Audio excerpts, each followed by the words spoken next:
চলে এসেছি সেই ভাইয়ের দোকানে, যেটা ঝাড়গ্রামে বিখ্যাত ঝালমুড়ির দোকান। এই হচ্ছে দোকান। দেখো দোকানের ভিতরে কিন্তু সেই ভাই আছে। ভাইকে নিয়ে যে এত কথা হচ্ছে, ভাই কিন্তু দোকানে আছে। ও কিন্তু কোনো পুলিশেরও লোক নয়, সিআরপিরও লোক নয়, কমান্ডারও লোক নয়, সাধারণ একটা লোক। এই যে দেখুন একটা ভাই, ও দোকানেই বসে আছে। দোকান কিন্তু এই নর্মাল যেরকম সাজানো থাকে ওই রকমই আছে। মানে প্রধানমন্ত্রী এসেছিলেন বলে যে দোকানটা সাজিয়েছিল তা কিন্তু নয়, সাধারণ লোক, খেটে খাওয়া লোক, গ্রামের লোক। এই যে দেখুন দোকান, সব দিন এরকম দোকান সাজানো গোছানো থাকে। ভাইকে নিয়ে যারা বলছেন যে দোকানটা সেদিন সাজিয়েছে, ওকে সাজিয়ে গুছিয়ে বসানো হয়েছে স্ক্রিপ্টেড, ওগুলো কিন্তু কিছুই নয়। আমি একদম সাধারণ ঝাড়গ্রামের মেয়ে, এসছি নর্মাল এসছি। দেখো ভাইয়ের দোকানে দেখতে পেয়েছি ভাইকে, ওকে কিন্তু সাজিয়ে বসানো হয়নি।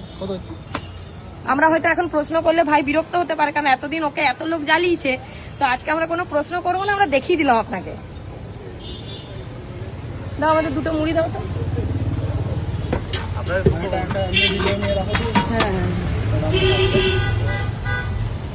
আজকে ভাইকে দেখে কিন্তু খুবই আপসেট লাগছে। সেদিন এত খুশি খুশি ছিল, আজ মুখে কিন্তু হাসি নেই।